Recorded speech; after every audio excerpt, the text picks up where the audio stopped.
Bé, després de sentir tant la proposta de suggerents que fa Belén Calahorro, tenim, com vos havíem anunciat també en el sumari, en nosaltres a Carles Porcel, és psicòleg, vocal del Consell de Gestió d'ASICOM, de vocal com a canvi climàtic, però a la vegada ell com a psicòleg i expert en comunicació, és un expert en comunicació política.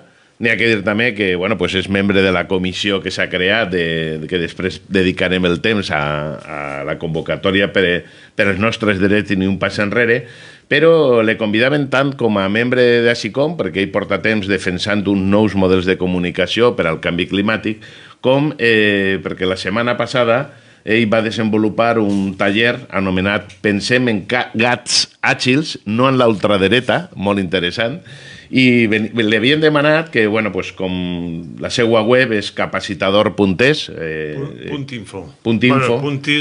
.es i .info, les dos. Pues capacitador.es o .info, que podeu veure les seues col·laboracions. Últimament està escrivint també el diario.es i algunes qüestions sobre el que està passant. I Carles... Conta-mos, perquè a més de tot això se dedica també, viu en un lloc privilegiat en la ciutat de València i crec que inclús mos ha dut algun regalet de collita d'avui mateix. Sí, senyor. Moltes gràcies, Juan Ignacio, per convidar-me a compartir els coneixements. Una precisió abans. Jo no soc psicòleg, tinc un màster en intervenció psicològica, però a efectes pràctics funciona igual, no? Aleshores, una de les coses en què m'estic especialitzant és precisament en l'ús del llenguatge en política i en ecologia. Per exemple, ara que estem parlant de la marxa del 20 de juliol, no? Hi ha una cosa que he observat jo en general en els moviments d'esquerres, progressistes, ecologistes, que és que utilitzen molts termes tècnics. Per exemple, violència de gènere és un terme tècnic. Quin és el problema del terme tècnic? Que la majoria de la gent no els entén. O sigui, fora dels cercles... Si, per exemple, jo li parle al meu sogre de violència... Això va estar molt bé, perquè t'estan escoltant així portaveus de la coordinada feminista i, per tant, va ser interessant. Ja ho sé. I, a més, és un terme acadèmic. Molt bé. És a dir, si jo vaig a fer un màster en feminisme, és perfectament aplicable el terme. Però quan jo vaig a parlar a la majoria de la gent, és convenient no utilitzar-lo. Per què? Perquè no l'entenen. Quin seria l'alternativa? Per exemple, violència masclista. Molt bé.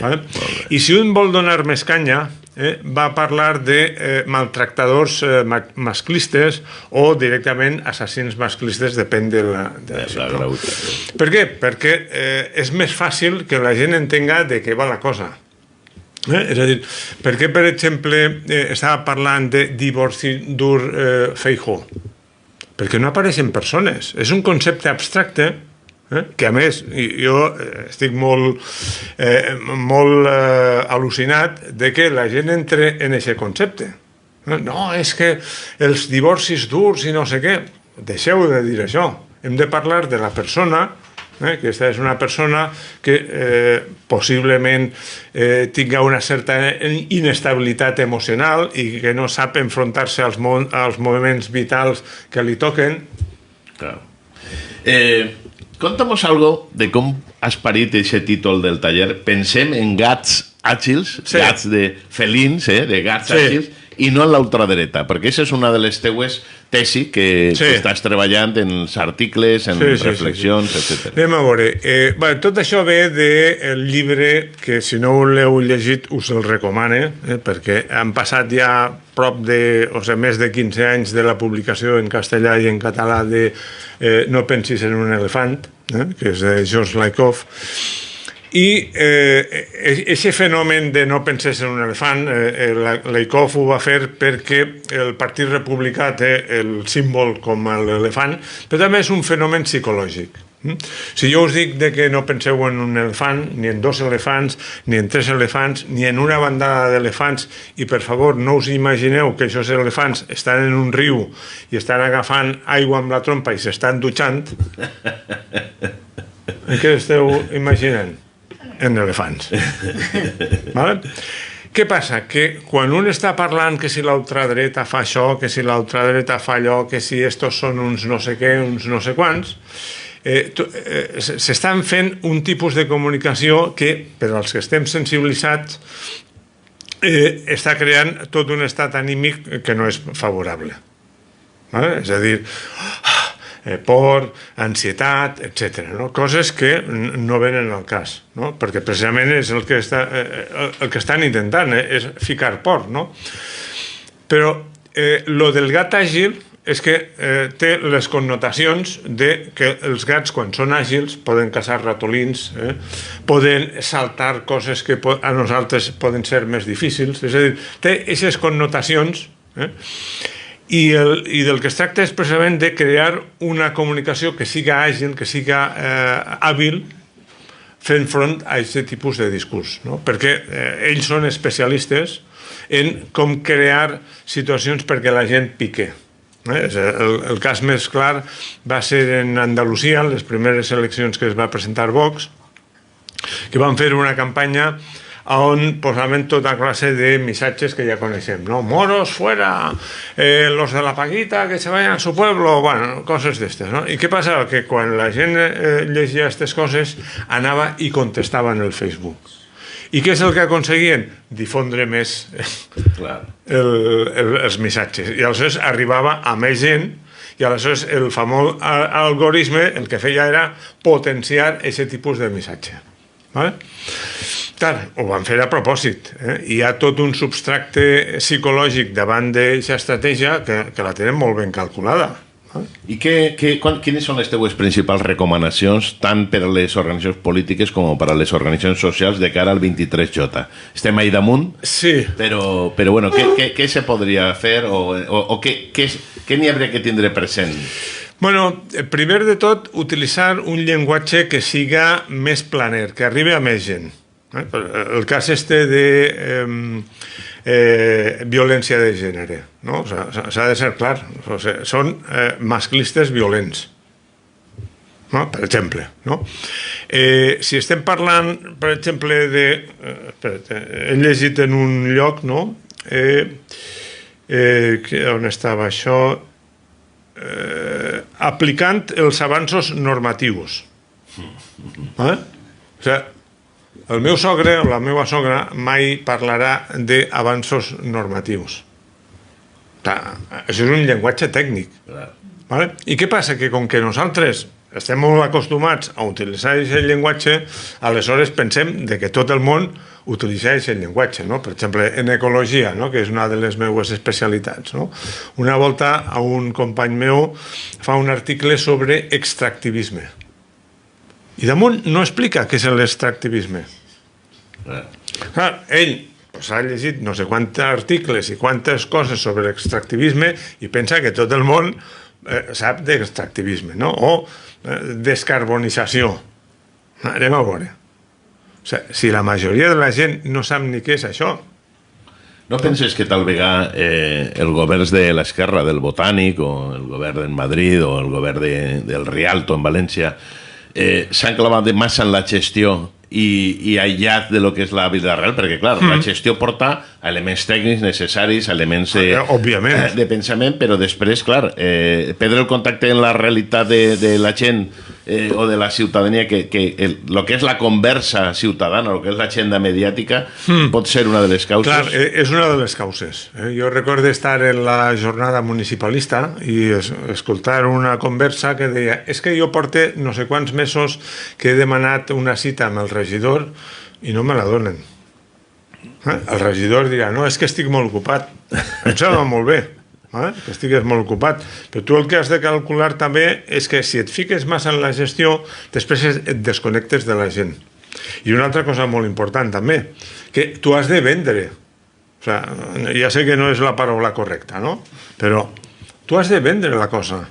Jo, per exemple, estava parlant amb una directora general, en aquest cas de Compromís, i deia, clar, és que els del PSOE es posen medalles, les seues i les de qualsevol altre, no? Què passa? Que dins de certes organitzacions polítiques hi ha un efecte que jo he dit de no vull ser com Esperanza Aguirre, no? I això de què és? No? En una sessió de coaching amb una regidora s'acostaven, ara fa 4 anys, les eleccions, i jo li deia, escolta'm, has fet un treball magnífic, has de vendre això, la gent no ho ha de saber, perquè si no, contestació, no, la gent ja s'informarà. Sí, que és el que ha comentat de Pedro Sánchez anant ara a tots els mitjans perquè estava massa ocupat en la gestió. Vale? La gent no s'informa. És a dir, els que ens informem, segur que en esta emissora ens informem de tot i tal, el 70% de la gent passa. És més, hi ha una última estadística que és que el 30% de la gent evita informar-se. No és que no vol, evita llegir notícies, no? Aleshores, què passa? Que si tu no eres actiu anant a buscar els teus votants i explicar-li el que ha fet. I per què deia això d'Esperanza Aguirre? No? Perquè literalment és que m'ho va dir. Diu, és que jo no vull ser com Esperanza Aguirre, i li pregunto, i això per què? Diu, és que ella va inaugurar un hospital i què fa? Bueno, apareix en la tele quan posa la primera pedra. Quan acaba l'estructura apareix una altra volta en la tele. Quan inauguren el quiròfan, una altra volta. Quan acaba i apareix 50 voltes, no? I li dic jo, vale, molt bé, correcte, no, és una exageració. I tu per què no sols apareixes ni una sola volta? Clar. Vale? I aquest és un problema. És un problema perquè pareix que t'estàs posant medalles, t'estàs vanagloriant immerescudament. A veure, no t'has de vanagloriar, però has de mostrar el que estàs aconseguint. Molt bé. Carles, anem molt mal de temps avui, però voldria que una última crida o com connectar en tu, si tens previst algun altre taller, en fi, conta'm com connectar o... Bueno, la manera més senzilla és si entreu en capacitador.info. Ahí està el meu telèfon. Estan els teus articles també. Els articles, no? Per exemple, hi ha un article, l'últim que vaig publicar, que si voleu incrementar el nombre de persones que voten al bloc progressista, hi ha una pregunta que és molt senzilla, no? Que dius, tu votaràs demà o en uns dies? No? Per què? Això està basat en una investigació de psicologia social que es va fer als Estats Units, que si tu feies la pregunta a una persona el dia anterior a les eleccions s'incrementava en un 25% la participació. La participació, no? És a dir, i en unes jornades, en unes eleccions tan renyides com aquestes, els vots compten. Vale? És a dir, i això, hi ha moltes curiositats. Ara estic acabant un altre, que no sé si em donarà temps de publicar-lo esta setmana, però també en tot el sentit de l'ús del llenguatge. Molt bé. Bueno, pues moltíssimes gràcies, Carles, per vindre, per continuar ahí en l'escletxa i bueno, d'alguna manera el que estàs parlant és una solució de continuïtat en les convidades que venen ara, que bueno, tu també estàs actiu en aquesta plataforma, perquè el que volem és ni un pas enrere pels nostres drets i, per tant, fer que la gent se plantegi que del seu vot, que no és l'únic que se pot fer en política. El vot és una cosa només, luego n'hi ha que continuar, no? Moltes gràcies. A vosaltres.